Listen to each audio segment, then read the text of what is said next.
Bien, on va, on va reprendre pour la dernière table ronde donc, qui est consacrée à des dispositifs un petit peu facilitateurs de l'inclusivité dans les projets de recherche participative. Donc, la table ronde sera animée par Evelyne Lost, qui est donc qui est chargée de recherche à l'INRAE, donc l'Institut national de recherche agronomique et environnement, dans le domaine interdisciplinaire des STS, sciences techniques sociétés.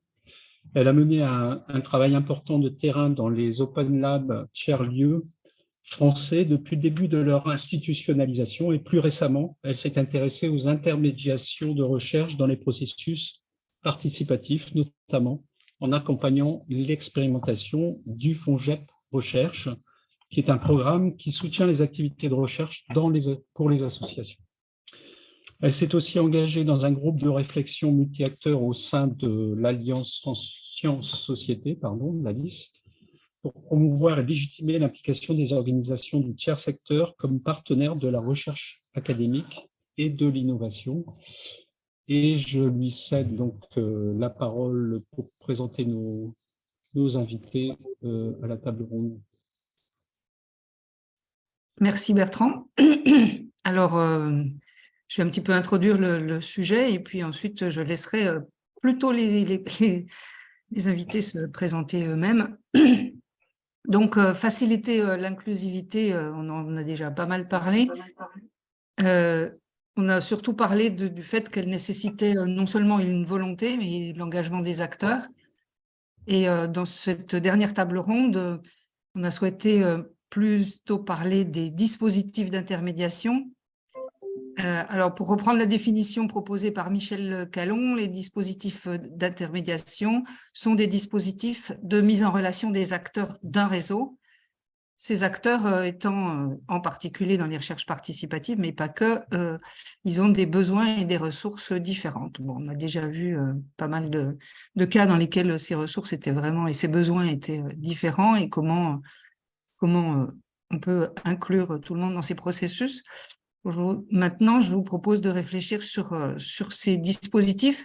Alors, dispositifs, c'est à la fois des lieux, bon, on pense évidemment aux tiers-lieux, mais c'est aussi des collectifs qui mettent en œuvre des méthodes adaptées à l'inclusion.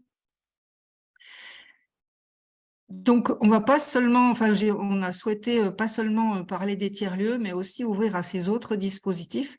Et c'est pourquoi j'ai invité Emmanuel Mercier à témoigner, des universités populaires, Xavier Huloven de Co-Create et donc à témoigner de la façon dont Co-Create travaille, et Grégoire Wallenborn, qui est, lui, d'après ce qu'on en a réfléchi ensemble, il se situe plutôt entre tiers-lieux et Co-Create.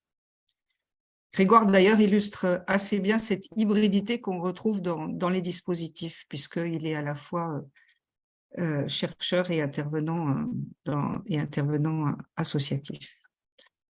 Donc, je vous propose de développer la table ronde à travers 4 questions.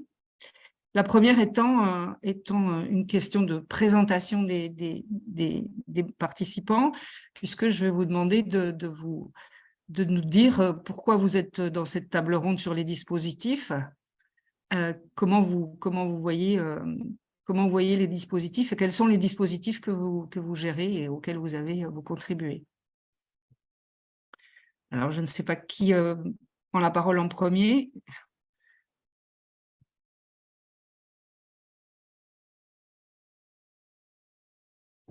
Emmanuel? Bon, alors d'accord, merci de m'avoir invité et bonjour à tout le monde. Donc moi, je suis coordinatrice d'une association qui s'appelle l'Association fédérative des universités populaires de Paran. Donc c'est bien un point de vue associatif avec lequel je vais vous parler. Et donc cette association dont je suis salarié coordonne les universités populaires de Paran. Et je vais vous expliquer très rapidement ce que sont les universités populaires de Paran pour que vous puissiez comprendre de quel point de vue je parle. Donc, les universités populaires de parents, c'est des groupes de parents dans les quartiers populaires, plutôt des parents en situation de pauvreté, qui créent un groupe, un collectif, et qui réfléchissent à leur parentalité à partir de leur vécu. Et à partir de ces échanges qui durent environ 1 an, que nous appelons travail exploratoire, ils vont construire une question de recherche collective. Donc, à partir des différents constats qu'ils font individuels, ils vont construire ensemble une question collective. Et à ce moment-là, ils vont faire appel à un universitaire qui va les aider à perfectionner, entre guillemets, la question de recherche et surtout va les accompagner ou leur donner des outils pour mener cette recherche. Voilà. Et l'objectif des universités populaires de parents, ce n'est pas la recherche en tant que telle, c'est vraiment avec cet outil de la recherche d'aller à la rencontre des enseignants, des élus, des travailleurs sociaux et des gens du territoire pour faire changer les choses. Et donc, l'objectif des UPP, c'est de qualifier le savoir d'expérience des parents et aussi permettre un engagement citoyen des parents.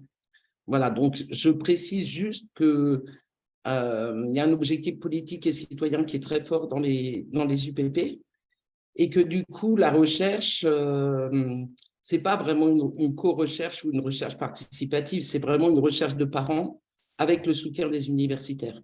Et donc, c'est un peu différent peut-être du propos habituel, quoi. Voilà. Et je pourrais expliquer pourquoi on a voulu faire comme ça.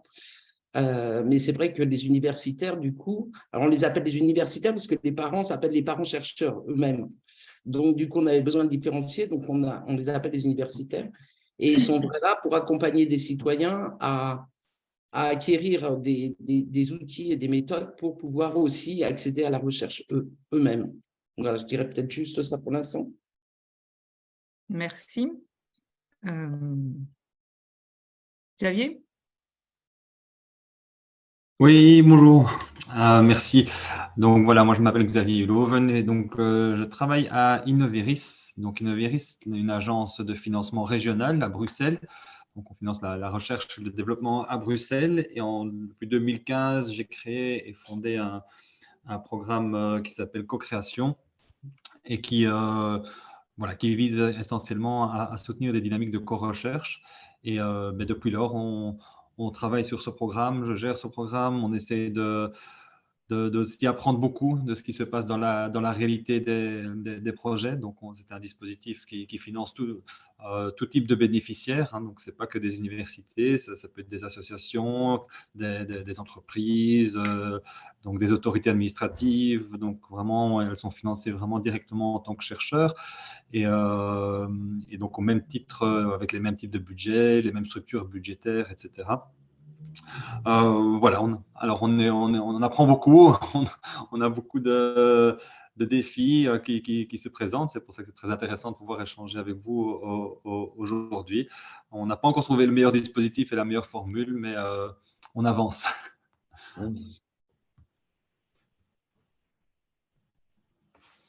Grégoire? Oui, bonjour tout le monde. Donc Grégoire Wallenborn, chercheur enseignant à l'Université libre de Bruxelles. Effectivement, parmi les différentes casquettes que je peux mobiliser, c'est celle de l'Open Lab que je voudrais ici décrire. L'Open Lab, c'est un tiers-lieu ou un futur tiers-lieu qui aura des locaux sur un campus qui est en voie de rénovation. Ça s'appelle à U Square, donc vous pouvez même aller voir sur Internet. C'est un campus qui se veut ouvert, qui est bi-universitaire. Outre mon université, il y a l'université sœur néerlandophone, la VUB, mais qui comportera aussi des logements sociaux, des magasins, un centre pour autistes et puis des logements étudiants. Et l'Open Lab se veut le tiers-lieu pour les universités et faire cette articulation entre sciences et société. Et aura, je pense aussi, pour mission de créer des activités qui permettent d'assembler justement les habitants et les différents usagers du site autour de ces questions sciences-société, ce qui ne va pas être un mince défi.